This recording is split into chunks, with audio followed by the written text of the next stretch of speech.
అప్పు ఈ మాట వింటేనే చాలామందికి ఒక రకమైన భయం, టెన్షన్ కదా. ఇది చాలామంది ఎదుర్కొంటున్న సమస్య. అయితే కరెక్టు ప్లానింగ్తో ఉంటే ఈ అప్పుల చక్రం నుండి బయటపడటం అసాధ్యమేమీ కాదు, ఖచ్చితంగా సాధ్యమే.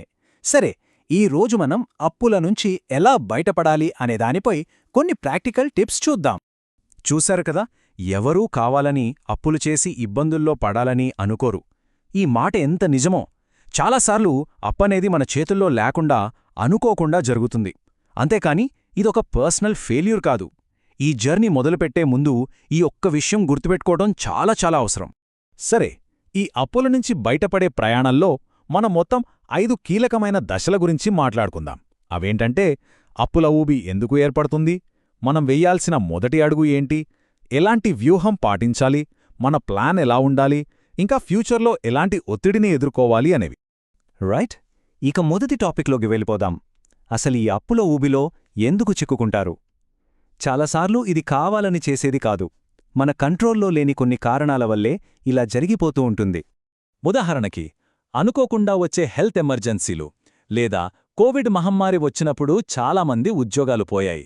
ఇప్పుడు చూస్తే ఏఐ వల్ల కొన్ని ఇండస్ట్రీలలో జాబ్స్ పోతున్నాయి.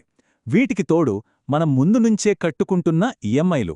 ఇలా కారణాలేవైనా కావచ్చు, కానీ ఈ అప్పుల సైకిల్ మొదలవుతుంది. సొల్యూషన్ కావాలంటే ఫస్ట్ ప్రాబ్లం ఎక్కడ మొదలైందో అర్థం చేసుకోవాలి. సరే, కారణాలు అర్థం చేసుకున్నాం కదా, ఇప్పుడు పరిష్కారం వైపు అడుగులేద్దాం. మనం వెయ్యబోయే ఈ ఫస్ట్ స్టెప్ ఇదే అన్నింటికన్నా ముఖ్యం. ఇక్కడ్నించే అసలైన మార్పు మొదలవుతుంది. రైట్, ఇక్కడ 2 చాలా ముఖ్యమైన పనులున్నాయి.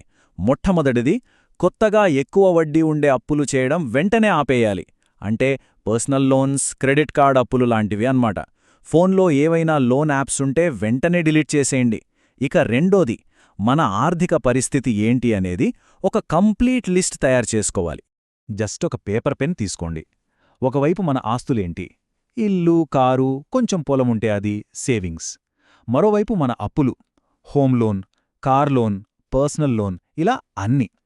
కింద మనకు నెలకి ఎంత ఆదాయం వస్తోంది, నెలకు ఈఎంఐలు ఎంత కడుతున్నాం, ఇలా అన్నీ రాసుకోవాలి.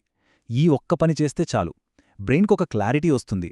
అప్పుడు మనం ఎక్కడున్నాం, ఎటు వెళ్ళాలి అనేది స్పష్టంగా తెలుస్తుంది. ఈ క్లారిటీ లేకపోతే ఎంత నష్టం జరుగుతుందో చెప్పడానికి కాఫీ డే ఓనర్ కథ ఒక పెద్ద ఉదాహరణ. నిజానికి ఆయనకున్న అప్పుల కన్నా 10-15 రెట్లు ఎక్కువ ఆస్తులున్నాయట. అయినా సరే, తన ఫైనాన్షియల్ సిచ్యువేషన్ మీద పూర్తి స్పష్టత లేకపోవడం వల్లే ఒక విషాదకరమైన నిర్ణయం తీసుకోవాల్సి వచ్చింది. అందుకే అంటాను, క్లారిటీ అనేది లైఫ్ సేవింగ్ లాంటిది. ఓకే, ఇప్పుడు మన దగ్గర ఒక క్లియర్ పిక్చర్ ఉంది. మరి ఈ క్లారిటీతో కొన్ని స్మార్ట్ స్ట్రాటజీస్ వాడి మన అప్పులను ఎలా ఎదుర్కోవాలో చూద్దాం. ఇది చాలా చాలా ఇంపార్టెంట్ రూల్. ఎప్పుడూ కూడా ఎక్కువ వడ్డీ ఉన్న అప్పులను ముందుగా తీర్చడంపైనే ఫోకస్ పెట్టాలి. అంటే క్రెడిట్ కార్డ్ అప్పులు పర్సనల్ లోన్స్ లాంటివి. ఎందుకంటే ఇవి మన డబ్బుని చాలా వేగంగా తినేస్తాయి. ఒక సింపుల్ ఎగ్జాంపుల్ చూద్దాం. ఓ 10 లక్షల పర్సనల్ లోన్ ఉందనుకోండి. దానికి ఈఎంఐ దాదాపు 25,000 ఉంటుంది. అదే 10 లక్షల లోన్ని మన ఇంటి మీద అంటే తనఖా పెట్టి తీసుకుంటే దాని ఈఎంఐ కేవలం 10,000 ఉంటుంది. అంటే నెలకి దాదాపు 15,000 రూపాయల ఆదా అవుతుంది. ఆ మిగిలిన డబ్బుతో వేరే అప్పులు ఇంకా ఫాస్ట్గా కట్టేయొచ్చు. వడ్డీ భారాన్ని తగ్గించుకోవడానికి కొన్ని స్మార్ట్ టూల్స్ కూడా ఉన్నాయి. గోల్డ్ లోన్స్, వీటికి వడ్డీ తక్కువ ఉంటుంది, తొందరగా వస్తుంది కూడా, ఎందుకంటే అది సెక్యూర్డ్ లోన్ కాబట్టి. అలాగే హోమ్ లోన్ మీద టాపప్ తీసుకోవడం కూడా మంచి ఆప్షన్. ఇంకా చాలా మందికి తెలియని విషయమేంటంటే, మనం నేరుగా బ్యాంక్ మేనేజర్తో మాట్లాడితే వడ్డీ రేటు తగ్గించే పవర్ వాళ్లకుంటుంది. సో అడగడానికి అస్సలు మొహమాట పడకూడదు. రైట్, ఇక మన ప్లాన్లో నెక్స్ట్ స్టేజ్కి వెళ్దాం. ఇక్కడ మనం 2 పనులు చేయాలి. ఒకటి డిఫెన్స్, అంటే ఖర్చులు తగ్గించడం. రెండోది అటాక్, అంటే ఆదాయం పెంచుకోవడం. అప్పులు త్వరగా కట్టేయడానికి ఒక పవర్ఫుల్ షార్ట్ టర్మ్ టెక్నిక్ ఉంది. అదేంటంటే ఈ నంబర్ 90. అదే 90 డేస్ ఛాలెంజ్. ఈ 90 రోజులు ట్రిప్సు, బయట భోజనాలు, పార్టీలు, అనవసరమైన షాపింగ్ ఇలాంటివన్నీ కంప్లీట్గా ఆపేయాలి. ఇలా చేస్తే ఒక పెద్ద అమౌంట్ సేవ్ అవుతుంది. ఆ డబ్బుని తీసుకెళ్లి నేరుగా ఎక్కువ వడ్డీ ఉన్న లోన్ ప్రిన్సిపల్ అమౌంట్ కట్టడానికి వాడాలి. అప్పుడు భారం చాలా వరకు తగ్గుతుంది. ఖర్చులు తగ్గించడం ఒక ఎత్తైతే ఆదాయం పెంచుకోవడం కూడా అంతే ముఖ్యం. ఫ్రీలాన్సింగ్ చెయ్యొచ్చు, కన్సల్టింగ్ చెయ్యొచ్చు, ఆన్లైన్లో ట్యూషన్లు చెప్పొచ్చు, లేదా ఇన్సూరెన్స్ ఏజెంట్గా, రియల్ ఎస్టేట్ ఏజెంట్గా కూడా ప్రయత్నించొచ్చు. అవసరమైతే మన కంపెనీ ఇచ్చే ఇంట్రెస్ట్ ఫ్రీ లోన్స్ లేదా శాలరీ అడ్వాన్స్ లాంటి ఆప్షన్స్ కూడా చూడొచ్చు. చూడండి, ఏ పని చేయటానికి కూడా అస్సలు సిగ్గుపడాల్సిన అవసరం లేదు.